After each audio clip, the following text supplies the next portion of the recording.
Hi hello friends, rose மில்க்குங்க. எப்போயும் ஒரே மாதிரி குடிச்சு போர் அடிச்சிருச்சா, நான் சொல்கிற டைப்பில் செஞ்சு சாப்பிட்டு பாருங்கள். செம்ம டேஸ்ட்டாக இருக்கும். நான் ஒரு 300 ml பால் எடுத்துருக்கிறேன். அதுக்கு வந்து ஒரு 4 tablespoon white sugar add பண்ணிக்கலாம். ஒயிட் சுகர் வந்து ஹெல்தி இல்லைங்க, இருந்தாலும் இதுக்கு நாட்டு சர்க்கரை வெல்லம்லாம் செட் ஆகாது.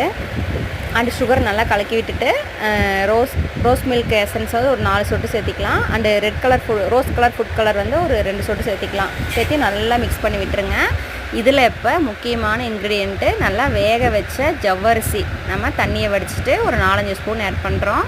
ஆட் பண்ணிவிட்டு ஊற வச்ச சப்ஜா சீடுங்க, அதையும் ஒரு 4-5 ஸ்பூன் ஆட் பண்ணிக்கிறோம். ஆட் பண்ணிவிட்டு ஃபைனலாக ஐஸ் க்யூப் போட்டு சில்லுன்னு குடிங்க. செம்ம டேஸ்ட்டாக இருக்கும்.